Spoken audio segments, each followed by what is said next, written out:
Hello amigos, welcome to అంబివా diaries. నేను మీ కాటన్ పిల్ల ఎక్కడికో వెళ్తుంది అని ఆలోచిస్తున్నారు కదా అమిగోస్.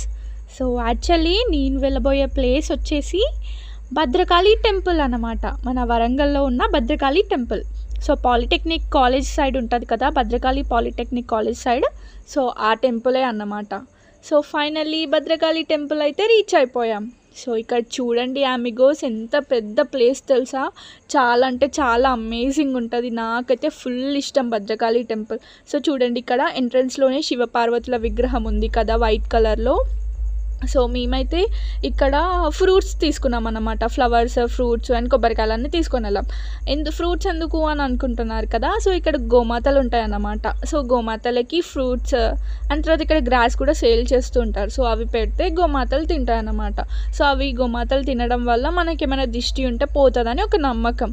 సో అదంతా ఏమో కానీ నాకైతే నేనెందుకు ఫ్రూట్స్ పెడుతున్నా అంటే గోమాతల ఆకలి తీర్చినట్టు ఉంటుంది కదా అని చెప్పేసి నేనైతే తీసుకొని వెళ్ళాను అన్నమాట.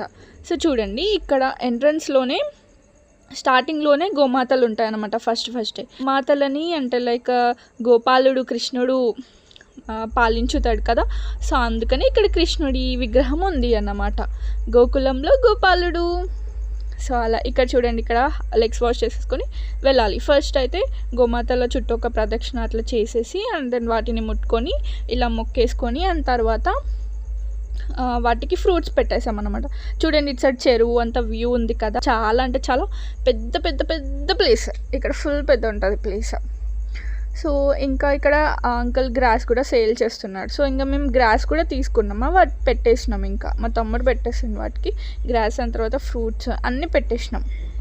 అండ్ పెట్టేసిన తర్వాత ఇంకా ఇక్కడ ఒక షార్ట్ తీసేసి అండ్ అయిపోయింది. అండ్ దెన్ ఇంకా లోపలికి వెళ్ళిపోతున్నాం. సో ఇక్కడ టెంపుల్ అండ్ మేము వెళ్ళినప్పుడు స్కై కూడా చాలా అంటే చాలా బాగుంది. ఇదంతా ప్లేస్ నాకు ఫుల్ అమేజింగ్ అనిపించింది. సో యాక్చువల్లీ భద్రకాళి టెంపుల్ని వచ్చేసి చాణక్య పరిపాలించారంట, చాణక్య రాజులు. సో వాళ్ళ కాలంలో పులికేషన్ II అని చెప్పేసి ఒక కింగ్ దీన్ని నిర్మించిండు అంట.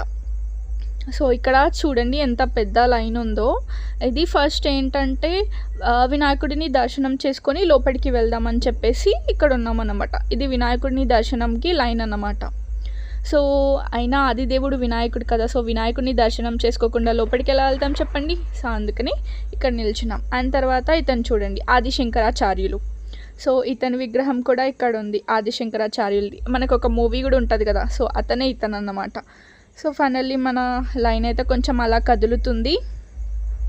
అండ్ ఈ టెంపుల్ వచ్చేసి, ఈ టెంపుల్లో భద్రకాళి దేవత చాలా అంటే చాలా ఎలా ఉగ్రరూపంలో ఉండేది అన్నమాట. సో ఇక్కడ ఉగ్రరూపంలో ఉండేదన్నమాట. అంటే లైక్ పురాతన కాలంలో ఉగ్రరూపంలో ఉండేదంట. సో ఇప్పటి కాలంలో అంటే కాలాంతరం విగ్రహాన్ని కొంచెం ప్రశాంతమైన రూపంలోకి చేసేసారంట. సో లోపలికి వెళ్ళిపోయాం. ఇక్కడ ఫుల్ అంటే ఫుల్ జనాలు ఉన్నారు. ప్రదక్షిణలు చేసుకోవాలి కదా, సో దర్శనం చేసుకోవాలి కదా. సో అందుకని మేము ఇక్కడ నిల్చున్నాం. అండ్ ఎంట్రన్స్లోనే ధ్వజస్తంభం ఉంది. అమ్మవారికి వాహనం ఏంటంటే సింహం కదా. సో అందుకని అమ్మవారి ఎదురుగానే సింహం కూడా ఉంటుంది అన్నమాట. సో లైన్ చూడండి ఎంత ఉందో. అండ్ ఇవన్నీ అమ్మవారి చీరలు అన్నమాట. సో ఇక్కడ అమ్మవారి చీరలని కూడా కొంతమంది కొనుక్కొని తీసుకెళ్తారు అనమాట. అమ్మవారికి కట్టిన చీరలు అంటే 9 days అమ్మవారికి శారీస్ కడతారు కదా బతుకమ్మ ఆ టైంలో. సో ఆ చీరలన్నీ ఇప్పుడు ఇక్కడ సేల్ చేస్తున్నారు అనమాట. అండ్ తర్వాత అమ్మవారికి కట్టిన చీరలు పూజలు అయ్యే టైంలో అలాంటి చీరలు కూడా ఇక్కడ సేల్ చేస్తుంటారు అనమాట. సో అవి చాలామంది కొనుక్కొని ఉంటారు. సో మన లైన్ అయితే దగ్గరికి వచ్చేసింది. సో ఇది ధ్వజస్తంభం అండ్ తర్వాత ఇది సింహం అన్నమాట. సో ఎంట్రన్స్లోకి వెళ్తున్నాం. ఫుల్ అంటే ఫుల్ జనాలు ఉన్నారు. అండ్ మన టెంపుల్ టైమింగ్స్ వచ్చేసి ఏంటంటే మార్నింగ్ 5 o'clock నుంచి ఆఫ్టర్నూన్ 1 PM వరకు ఉంటుంది. అండ్ తర్వాత ఆఫ్టర్నూన్ ఏమో 3 PM నుంచి నైట్ 8:30 PM వరకు టెంపుల్ ఓపెనింగ్ ఉంటుంది అన్నమాట. చూడండి, ఇక మేమైతే లోపలికి వెళ్ళిపోతున్నాం. సో ఇక్కడ చూడండి మన అమ్మవారి విగ్రహం. సో 9 అడుగుల ఎత్తు, 9 అడుగుల వెడల్పు ఉంటుందంట. అండ్ తర్వాత అమ్మవారి చేతులలో కూడా 8 చేతులు ఉంటాయి. ఆ 8 చేతుల్లో డిఫరెంట్ ఆయుధాలు ఉంటాయి అన్నమాట. సో దర్శనం అయిపోయింది, ఇంకా బయటికి వచ్చేసాం. సో బయటికి వచ్చేసిన తర్వాత మరి ప్రసాదం తీసుకోవాలి కదా, అందుకనే ప్రసాదం లైన్లో నిల్చున్నాం అన్నమాట. సో ఇక్కడ డిఫరెంట్ ప్రసాదాలు ఉన్నాయి, పులిహోర, రవ్వ లడ్డు అండ్ బెల్లం లడ్డు అండ్ చక్కెర లడ్డు. సో అలా డిఫరెంట్ లడ్డూస్ ఉన్నాయి. సో ఫైనల్లీ ప్రసాదం తీసేసుకొని అండ్ ఆ టెంపుల్ మొత్తం చూసామన్నమాట. అండ్ ఇక్కడ భద్రకాళి టెంపుల్లో పార్క్ కూడా ఉంటుంది ఒకటి. సో అండ్ ఇక్కడ చూడండి, ఇక్కడ ఇంకొక టెంపుల్ ఉంది చిన్నగా. సో ఇది వచ్చేసి భద్రకాళి భద్రేశ్వరుల అద్దాల మందిరం అన్నమాట, అద్దాల మేడ. సో ఇక్కడ కూడా చూసేసుకొని అండ్ ఇక్కడ ఫొటోస్ దిగామన్నమాట. ఈ ప్లేస్లోనే అందరూ ఫొటోస్ దిగుతారు. అండ్ ఇక్కడ ఫెసిలిటీస్ కూడా మన తెలంగాణ గవర్నమెంట్ చాలా బాగా చేశారు. ఇక్కడ డ్రింకింగ్ వాటర్ ఉంది అండ్ చాలా ఫెసిలిటీస్ ఉన్నాయి, కూర్చోడానికి కూడా చాలా అంటే చాలా మంచి ఫెసిలిటీస్ కూడా ఉన్నాయి. సో ఫైనల్లీ దర్శనం అంతా అయిపోయింది. ఇదంతా తిరిగేసి ఫొటోస్ కూడా అన్నీ తిరిగేసి ఇప్పుడు పార్క్ సైడ్ వెళ్తున్నాం అన్నమాట. సో పార్క్ వచ్చేసి లోపలికి ఉంటుంది, చాలా అంటే చాలా లోపలికి ఉంటుంది. మొత్తం ఫారెస్ట్ ఏరియాలకు ఉంది ఇప్పుడైతే, ప్రీవియస్లో చాలా బాగుండే పార్క్. సో ఇక్కడ చూడండి నాగదేవతలు కూడా ఉన్నాయి. ఒక చిన్న పాప వచ్చింది ఇక్కడ.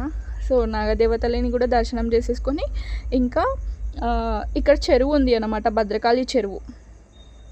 సో భద్రకాళి చెరువుని కూడా చూసేసుకున్నాం. అండ్ ఆల్సో ఇంకొక స్టోరీ ఏముంది అంటే, కోహినూరు వజ్రాన్ని కూడా భద్రకాళి దేవత కన్నులో పెట్టారంట ఇంత ముందుకు. ఆ తర్వాత కొంతమంది ఆ దొంగలు ఆ వజ్రాన్ని దోచుకొని వెళ్ళిపోయారని చెప్పేసి కొన్ని అలా కథలు ఉన్నాయన్నమాట.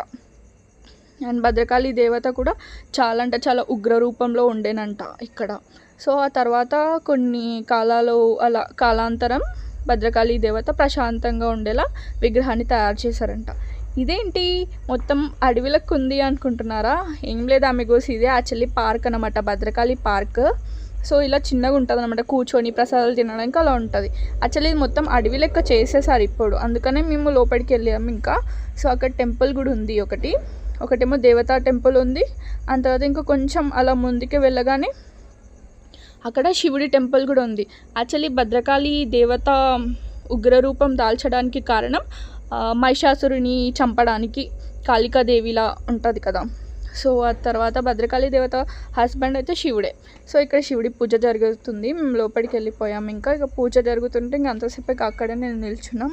అండ్ దెన్ పూజ అయిపోయింది. అండ్ తర్వాత కొద్దిసేపు అక్కడ కూర్చొని రిటర్న్ అయిపోయాం.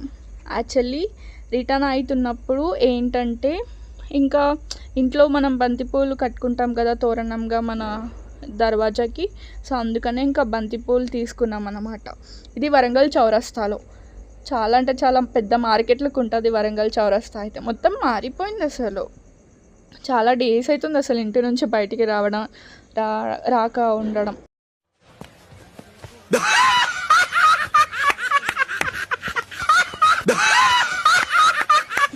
సో ఇంకా ఇదంతా చూసేసుకొని అండ్ నాకు ఉసిరికాయలు అంటే చాలా ఇష్టం. ఇప్పుడు దీపావళి సీజన్ కదా, సో ఉసిరికాయలు వస్తాయి ఇప్పుడు. సో అందుకనే ఇంకా ఉసిరికాయలు తీసేసుకొని దాని తర్వాత మన ఏరియాకి వచ్చేసాం. ఇది మన ఏరియా. సో ఫైనల్లీ మన ఏరియాకి అయితే రీచ్ అయిపోయాం. ఇంకా అందరం కలిసి ఇంటికి వెళ్ళిపోయినాం, మా తమ్ముడు వాళ్ళందరం కలిసి.